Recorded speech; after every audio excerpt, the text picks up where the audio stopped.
forgotten to show you a couple of videos. I think at the end of the day it is maybe nice to see something movable. So we discussed the properties of the tissue material with these mushroom-shaped microstructures. I'd just like to show you a couple of toys. This is the toy which can climb the wall, and you see that material is not sticky. It can even slide because the friction is not that high for a good reason. And it is something like 120 grams, and this is the very first version of the material. It is 2005, and it is dynamic process. You will see that if this device falling down, it can be catched by material. Okay. But now I will show you the version 2011. This is just a mobile phone and very little piece of material, like 2 square centimeters. And this is 5,000 cycles in 5 days, no cleaning. Well, it is not a big weight. It is continuously moving, 120 cycles per hour, and so on. So, this is for people interested in robotics. Okay. Well, but in order to prevent this robot to walk in your window, maybe it will be a good idea to develop something which is unsticky. And many plants, they solve this problem pretty perfectly. So this is again, if we consider this animal on the leaf surface, this is again the contact problem. Because plants, as I already mentioned, have different geometry, different mechanical properties, different chemistry, and of course insects, they have it too. Insects have partially fluid on the feet, and plants develop different kind of coverages. And there is some specialized plant surfaces. For example, some plants, they would like, for example, to allow attachment because they would like to attract pollinators, for example. So this is the question, if the flowers have different microstructures in order to even improve adhesion of insects, we don't know. For example, some animals like ants, they are participating in seed and fruit dispersal, or some plants, they attract insect predators. And we actually don't know if there are any surfaces which really improve insect attachment. This is just a hypothesis. But on the other hand, for some plants, it would be nice if some herbivore insects which feed on the plant will be kept away, or some animals which suck juices for the plant. So they prevent the attachment probably from biological point of view, at least for some plant groups, probably even more important than allowing attachment. So let's consider generally how is the plant surface constructed. So there is, of course, some cuticle, which is material. It is composite material consisting of some fibers and pectin. And well, downstairs or below this layer we have some pectins again. And of course there is a cell wall, because below this surface there are some cells, and cells consist of cellulose and lignin. But for us it's most interesting this part, which is normally the wax film. And all plants which grow in aerial condition, not underwater, they have thin wax film. And this wax film sometimes has so-called crystalloid. This is the little protrusion on the surface, which could have completely different shape, and of course they based on different chemistry. This is quite old studies, and all that is actually known. that's what I already shown. There are different surfaces of implants. Some of them, they are pretty smooth, but they still wavy. They are never absolutely ideally smooth.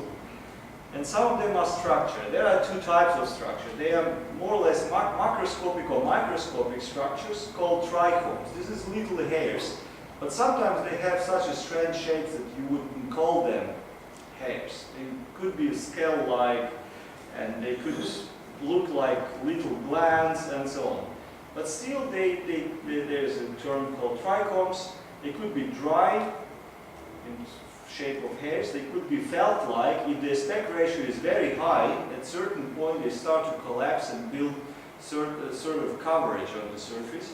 And sometimes they are branching and build kind of really dense cover of threads or fibers.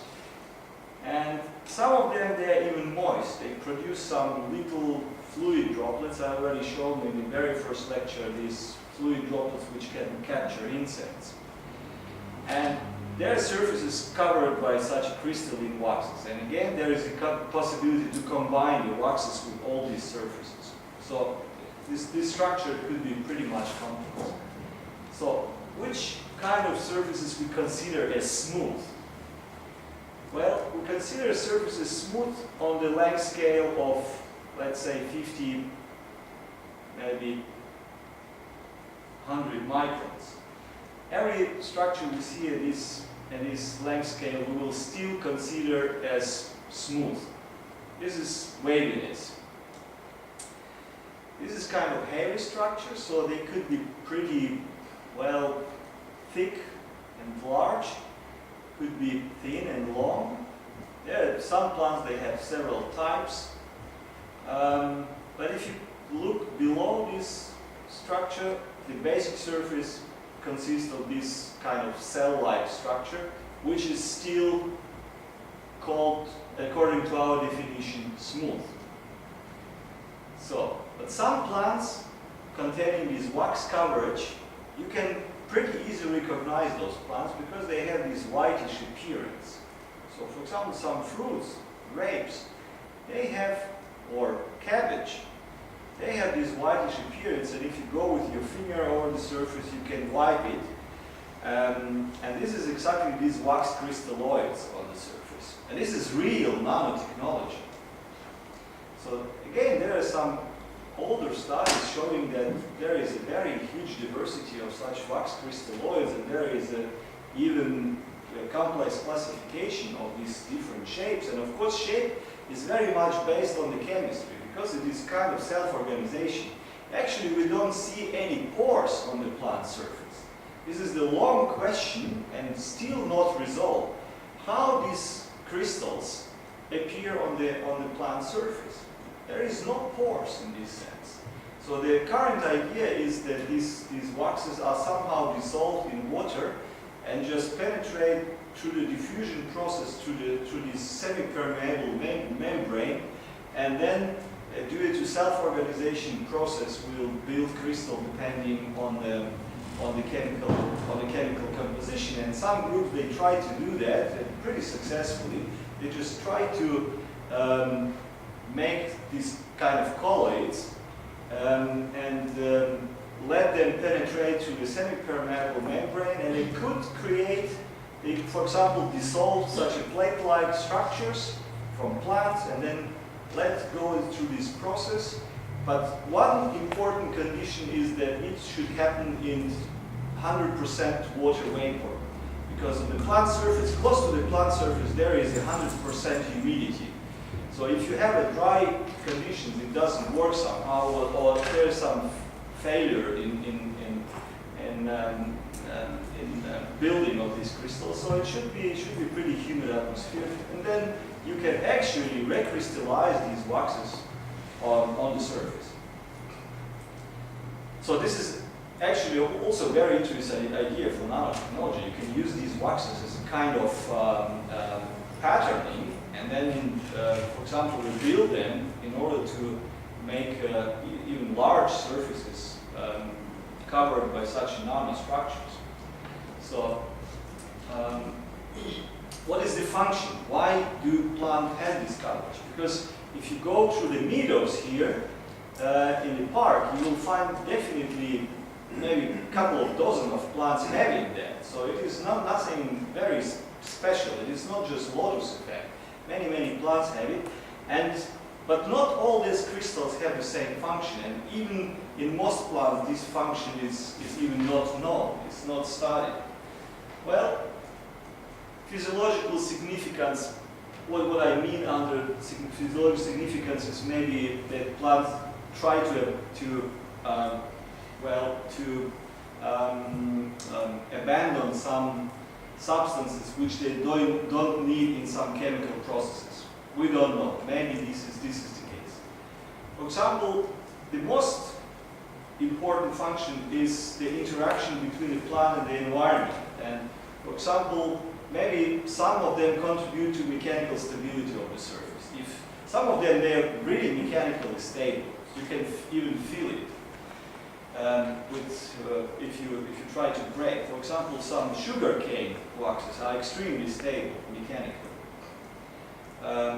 They will definitely influence transpiration and gas exchange because they are hydrophobic, and maybe, for example, water vapor will not be that strong, or the evaporation will be not that strong if the surface is covered by densely hydrophobic crystals. They probably can control temperature under insulation. This is probably the reason why many plants in desert are covered by such waxes. Waterproofing and inevitability, lotus effect. Probably Nicola will speak about that tomorrow. Why not? Combined with that, preventing surface contamination. And maybe there are other special functions like decrease or preventing insect locomotion. Let's check that. Well, lotus effect, I will skip it. Probably you also already know that the idea is that dirt particles will be taken by water. They stick better to water on such a structure, nanostructured surface. If it's of course hydrophobic, they stick better to water than to the support and will be taken by rolling water. On the regular surface, they stick better to the underlying surface than to water, and that's why they will be not taken. They will remain on the surface. This is the basic principle, but of course there is a lot of theories, a lot of development towards this direction. But this is just for you to know how exactly lotus effect is defined. This is the cleaning surface by water. And surface should be nanostructured, hierarchical nanostructured, and should be hydrophobic.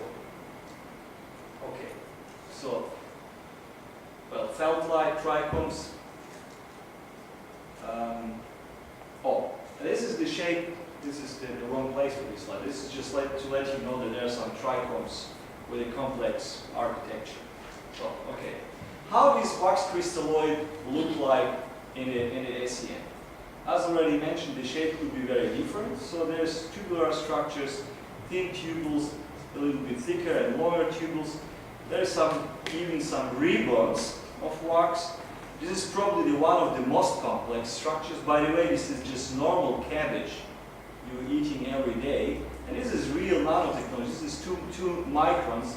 And this is kind of antenna-like structures with hierarchical geometry with extremely thin outgrowths, which it's very, very challenging to observe in the ECM, because as soon, even if you use very low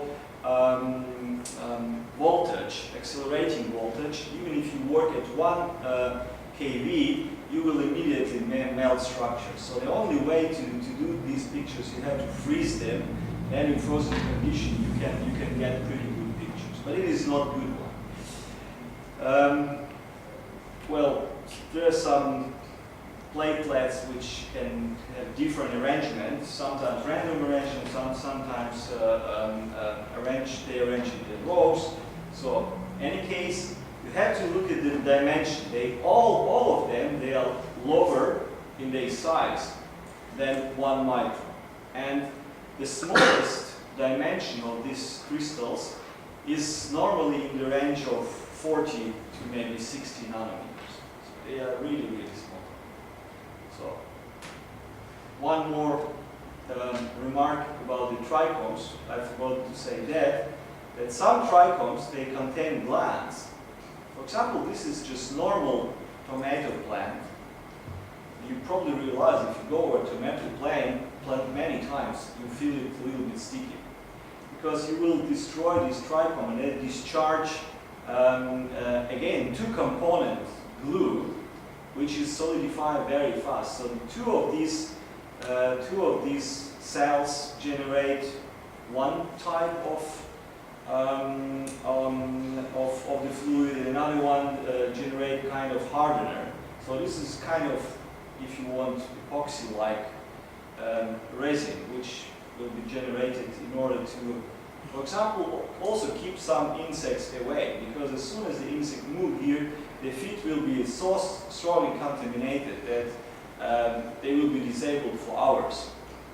And that's why you don't see on the tomato plant too many insects which damage it.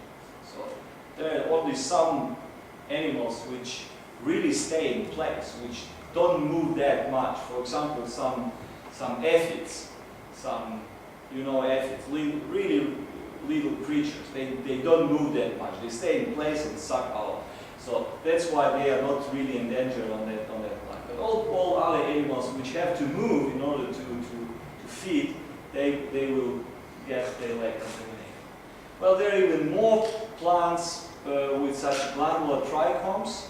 Some of them, they have pretty mobile heads, can even adapt to glue well to the insects. So for example, this is just tobacco plant, which has also these kind of trichomes.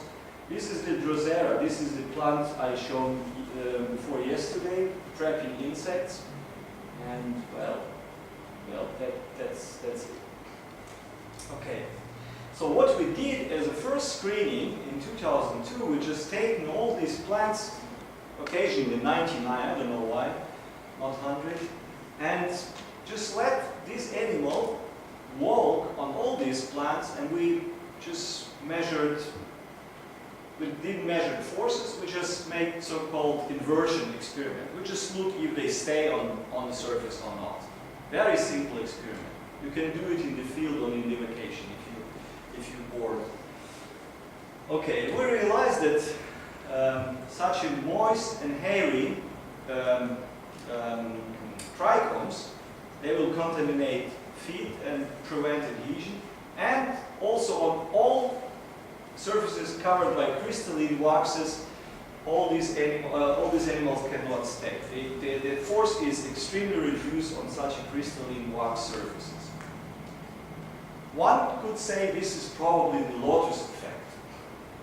I would say the story is much more complex, depending on particular species of the plant. And at that time, we formulated 4 different hypotheses how it should work, how this anti-adhesive surface of the plant works. Well, if you have smooth surface, you have perfect contact between these single seta and support, so it is 100% contact. That's what we assume. But as soon as you have some roughness created by the nanocrystals, and this roughness is much smaller than size of this terminal plate, this terminal plate probably will be not able to deform to fill all these gaps in this scale. That's why here we have a strong reduction of the area of real contact. But this will work only if single crystals are firmly connected to the support of the plant. And this is really the case for some plants. I will show you a picture later on. But some wax crystals, they have a very weak support on the plant. That's why they will stick into the fluid that will remain on the surface of the leg. They will contaminate the foot and disable it, at least for a while. Well, because insects use at least part of the fluid hydrophobic, this is part of the fluid is lipid-like, as already mentioned, and this is the wax. Of course, fluid has a strong affinity to wax, and at least part of the fluid will be absorbed, or possibly can be absorbed, and in this case insect will probably get just dry feet, and again reduce adhesion. The third possibility, which is not completely excluded, that because of the affinity of waxes and fluid, maybe wax can be dissolved in the fluid and maybe kind of thick layer, aquaplaning or hydroplaning layer will be created in the contact area, and insect can just slide from the surface because of too thick fluid layer. Well, this is the hypothesis. We still don't know how does it. Let's start with the roughness hypothesis. Okay, we have a very nice device for the screening. You can use this centrifuge and put different surfaces on it and measure attachment forces of insect.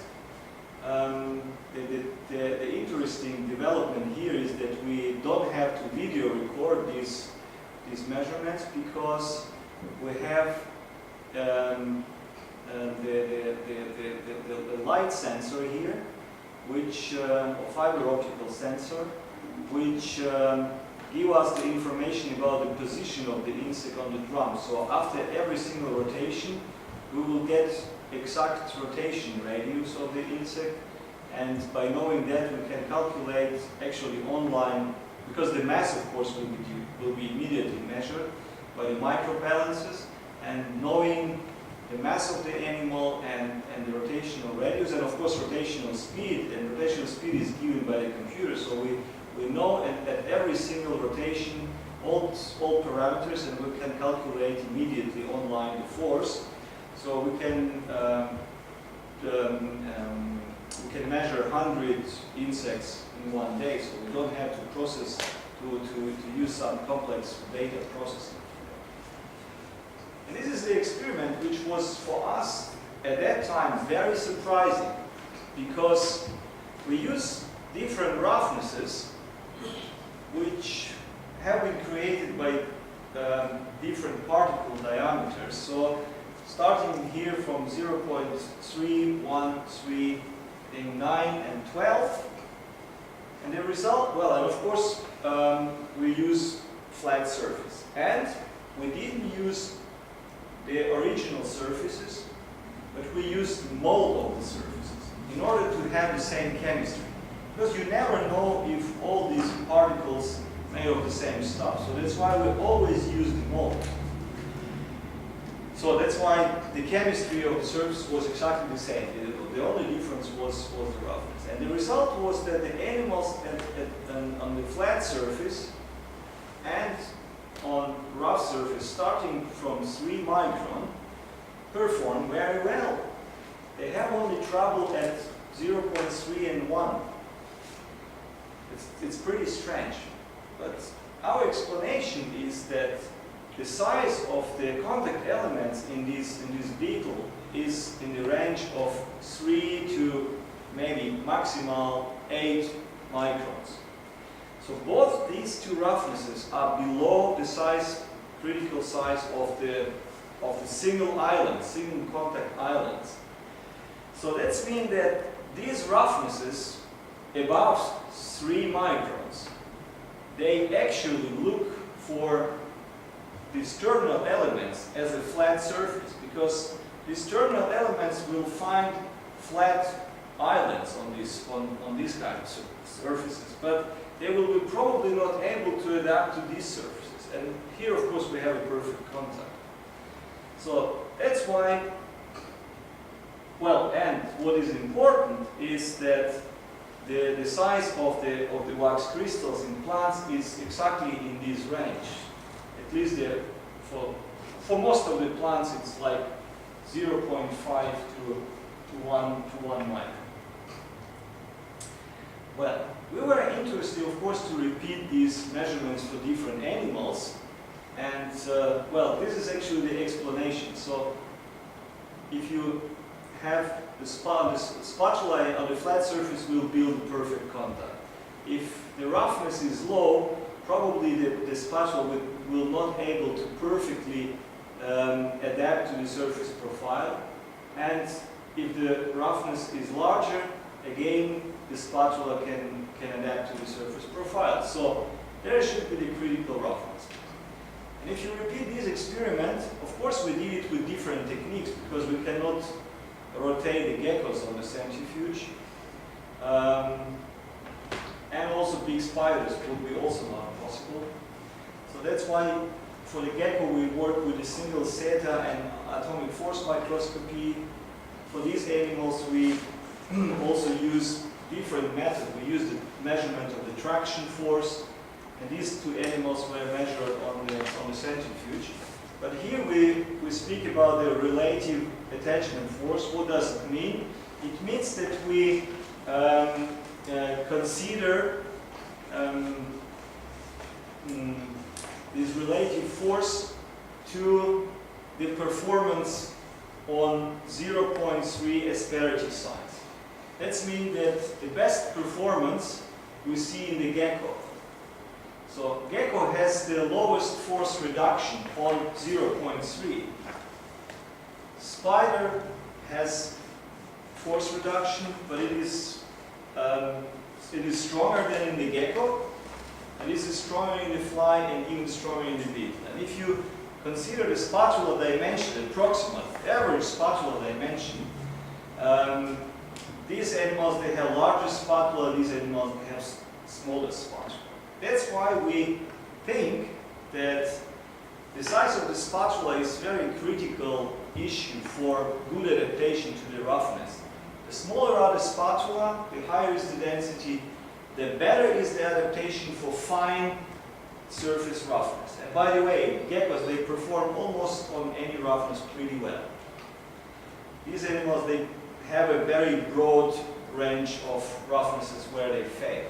And of course we can extend it even to the human finger, because you have also certain critical size of your contact elements. Your ridges are on the finger, which you use to build a contact also with any surface for perception, are about 50 microns in the width, maybe 70. So that means the range of the roughness below 70 microns will be probably the critical roughness for adhesion for the human finger. And this critical roughness is very interesting for development of haptic system, which have a nice soft touch, nice soft feeling, where the adhesion and friction strongly reduced for human finger. So that's why many cheap plastics nowadays will be structured in the way that you feel them nice feeling and expensive. So this critical roughness is used even for these purposes. Okay, I don't know why. Okay, why one picture is. So if you know that there is a critical roughness, you can find such an anti-adhesive system even as a built-in to the adhesive system of insect. This is, for example, this picture you already seen. This is the adhesive side, and this is the back side in the beetle. And this is the air wig. This is the adhesive side, and this is the back side. And the size of these ridges lie in the range of half micron, maybe 200 nanometers. So in any case, it is much smaller than the size of this terminal plane. So this is the reason why all these terminal plates don't stick together. Okay. Well, the other hypothesis was that maybe feet will be contaminated by broken wax crystals. It's very interesting. We use in this case 12 different plant surfaces, waxy plant surfaces, and let insect walk for about 1 minute, and then immediately we cut off the legs. Unfortunately, we have to do it immediately, because as soon as the insect continue walking on the clean surface, they will wipe it off just by applying some frictional force. That's why you have to be very quick to cut the leg on the living animal. There is no other way to do that, because if you use the chloroform to anesthetize the animal, you will dissolve the wax crystal. So we tried many different things, but there is only one way to do it right. But if you do it right, what you see is that some plants, they contaminate hairs very strongly, especially this maple, this American maple, with these very long ribbon-like crystals. They contaminate hairs very strongly. But for example, this plant doesn't contaminate at all. They also have crystals, but they are so mechanically stable that we don't see any contamination. Food remains clean. And this is the result out of this study. You see that, well, this is glass, of course, it remains clean. Dust particles, they are pretty large. They are in the range of 10 to 20 micron, normal dust from the surrounding. It doesn't contaminate food that strong, but if you look at these few plants, like this one, or this one, they contaminate very strongly the feed. The question is, what is the reason for that? And we thought that maybe the reason is the aspect ratio of the crystals, because they have a very different aspect ratio. So we compared here, well, aspect ratio we called here the larger size divided by the smallest dimension of crystals. So, well, this is just to show that there is some correlation between the portion of surface tip contaminated and the portion of seta contaminated. So this is if one tip is strongly contaminated, then normally, like here, that normally also is also 100% contamination of almost all seta. But if only few seta are contaminated, but normally they not strongly contaminated. So there is some correlation between the degree of contamination on the global scale and on the local scale. Okay, but we think that this had something to do with the dimension of the crystals. Because if you have a low aspect ratio, they of course mechanically stay more stable against buckling. But if the aspect ratio is strong, maybe they will break under the load. But there are some plants which have even complexer design of these anti-insect or anti-adhesive structures. For example, this plant is strongly specialized to trap insects. And there are at least two surfaces with absolutely anti-adhesive surfaces for insect. The first is so-called rim or peristome. The plant, okay, this is the so-called pitcher. You probably know this plant, pitcher plant in Panthers. Seen definitely that in botanical garden somewhere. And this plant can capture animals and digest them here. Below this line, normally there are some digestive glands which generate some fluid, and the insect will be trapped here and digested. And again, this plant has two surfaces, the one on the peristome here. If they land here, there is some specialized microstructure. I don't have a picture now, but this surface is very hydrophilic. And this plant is a tropical plant, growing in the rainforest. And this hydrophilic surface collect water and absorb water from the surrounding and build little water droplets on the surface. And as you've seen already on one of the first slide, if you have droplet condensation on the surface, adhesion will be very strongly reduced. This is the reason why as soon as insects land here, they immediately slip down in this picture. But some of them, of course, try to get a foothold on the dry part of the inner surface of the picture. This inner surface is covered by not only by wax crystals, but by two layers of hierarchically organized crystals. This is the wax-free surface. You can get it if you use chloroform and completely dissolved waxes.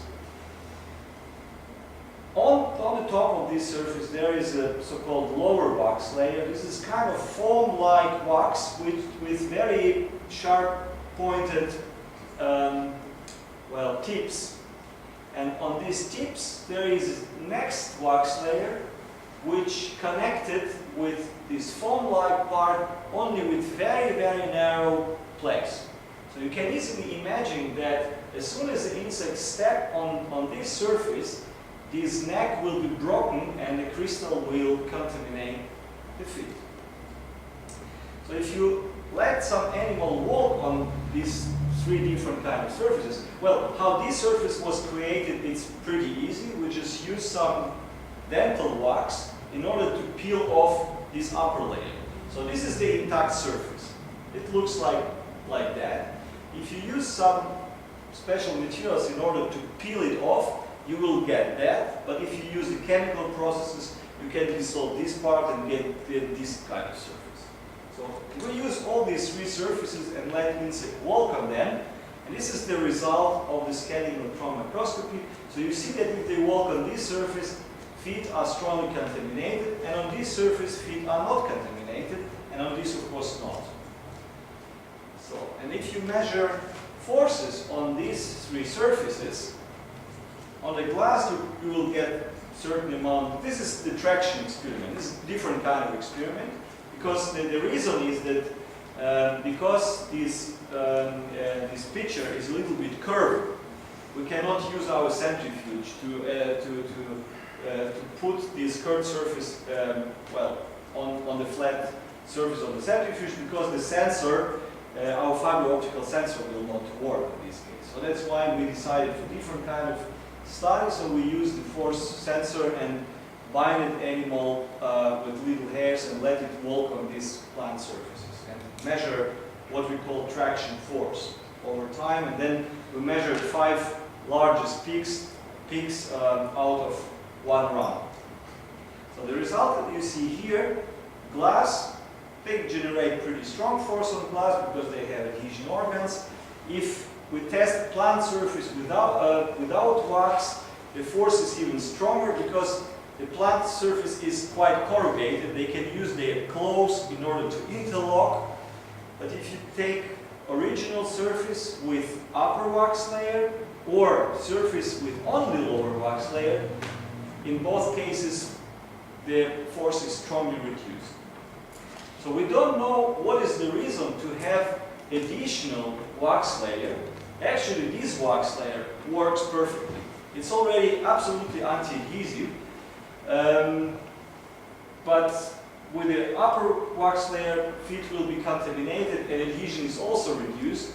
But maybe the reason is that if the feet are contaminated and if the animal will deepen into the fluid, maybe there is no chance to escape from the fluid somehow. Maybe I don't know.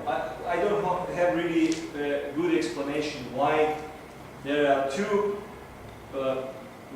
layers of wax. But in any case, this is very elaborate and complex system which reduces adhesion. Okay, this was the second hypothesis. The third hypothesis, maybe if we take material which is quite flat but contains some pores with different porosity, maybe we will reduce also adhesion, not because of strong roughness, but because mainly fluid adsorption.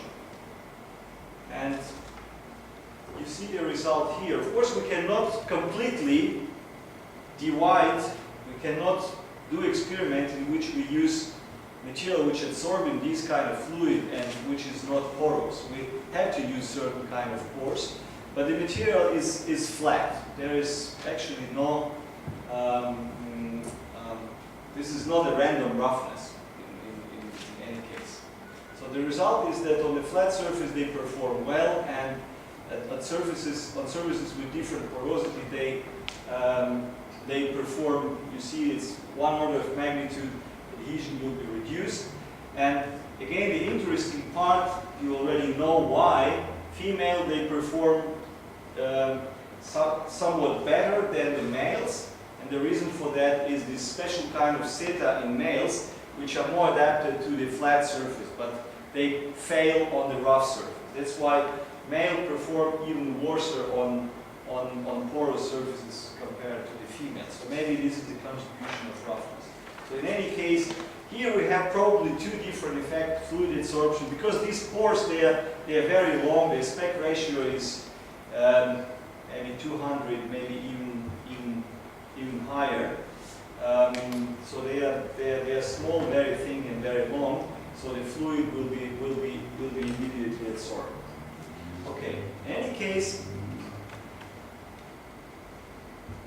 this is the range where the insect fail. This is the range of wax crystals. This is the range of trichomes where the insect can get additional hold.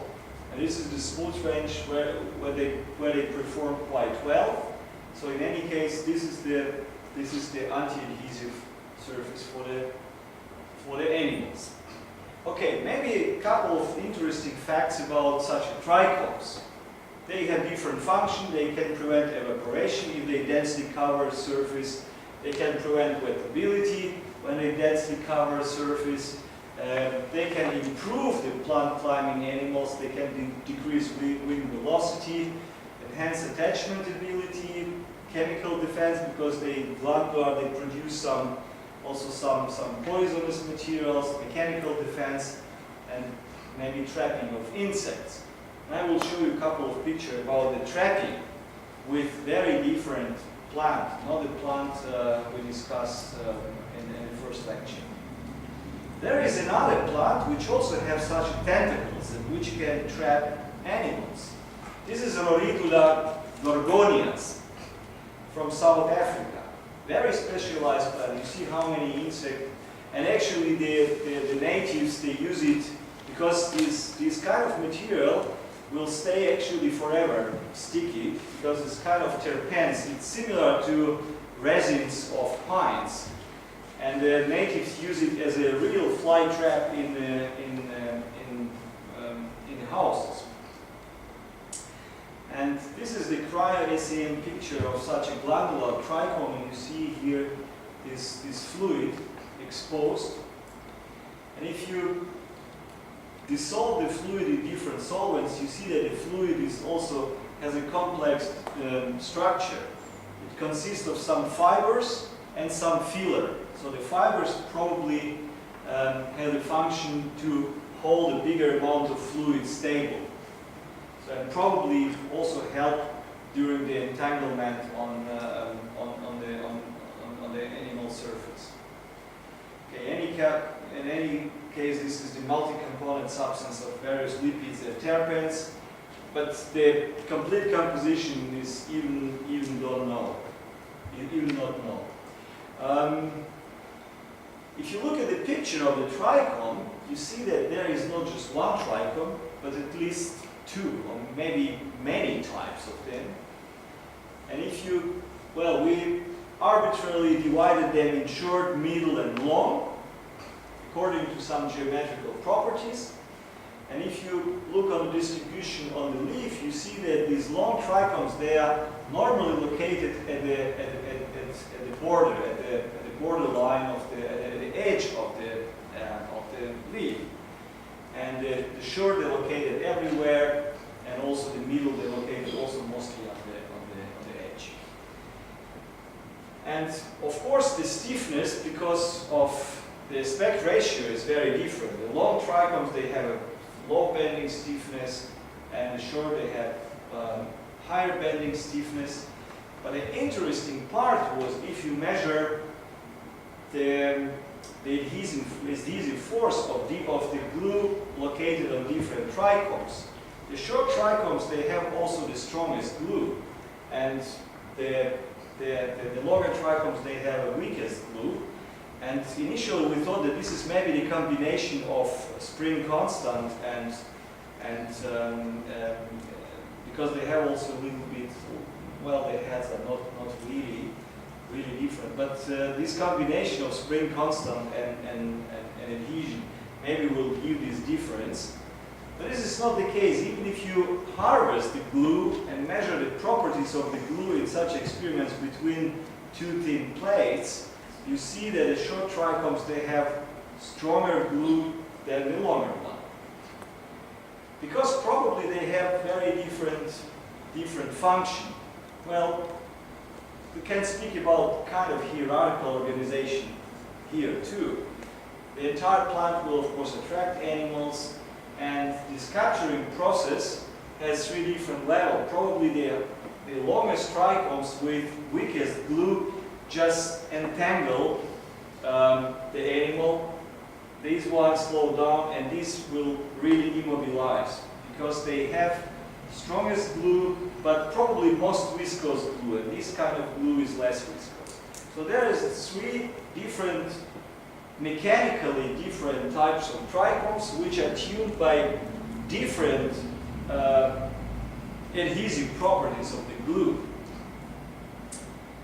But the really interesting thing about the plant, that there is an animal which live on the plant, which is specialized to walk on this plant and is not entangled. Why these animals? This is the bug, Hameridaea ridula, and this is bug lives symbiotically with the plant. If you have it in the lab, if you don't provide any water to the plant and plant die, these guys die too. They cannot survive without the plant. And vice versa. If the plant doesn't have these bugs, it will also not survive, because this plant can trap insects, but the plant cannot digest them. The previous plant, the other one, the Drosera, I showed you two days ago, can digest insects itself. It generates some digestive proteins, some enzymes, and can digest them. But this plant cannot digest them. The plant trap insect, but use these bugs. They suck the other insect out, and the plant can use the nutrients from the excrements of the bug. There is some specialized cells on the surface. They will suck in what the bug remain on the surface. And this is additional source of the food for the plant. Okay, so this is what we call mutualism and labor division between, well, plant captures insects, bugs suck out insects and deposit feces, and plant take nutrition from the bug excrements. But the question is why this bug doesn't stick to the surface. Well, initially we thought that bug maybe has a specialized kind of microstructure, like maybe lotus effect, which is not wettable. So we observed all part of the animal and the SEM and didn't find anything which is different from the animals which are trapped by the plant. So there's nothing really special. But fortunately we have this cryo SEM, and we taken some typically trapped animals like flies and the bugs, and frozen the surface and broken the surface, and observed these surfaces at a high magnification. Unfortunately, I didn't show the scale bar. I would say that the thickness here is about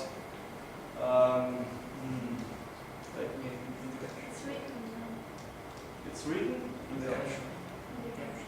Oh, okay, I see.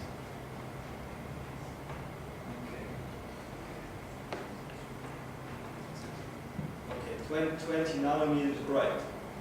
Well, this is what we see different between the fly and the bug is that in the case of the bug, there is some deposition of what we call grease. This is kind of oily secretion, which is much more thicker in the case of the bug than in the case of the califera, of the fly. And in the case of the fly, this material is not deposited uniformly. We use an IFM, I don't have a picture right now, and we showed that in the case of the fly, this material is deposited in a sort of islands. It's not a continuous layer, but here we have a kind of continuous layer and pretty thick. So in fact, bugs are just greased, or if you want, they covered by oil, which prevent contact formation to the sticky material. And we measured also adhesive forces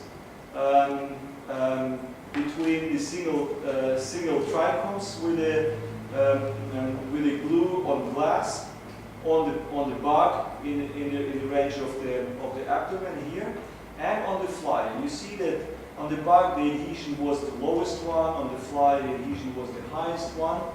So in any case, this supports the hypothesis that the bug has something chemically different on the surface, not structurally different from the fly.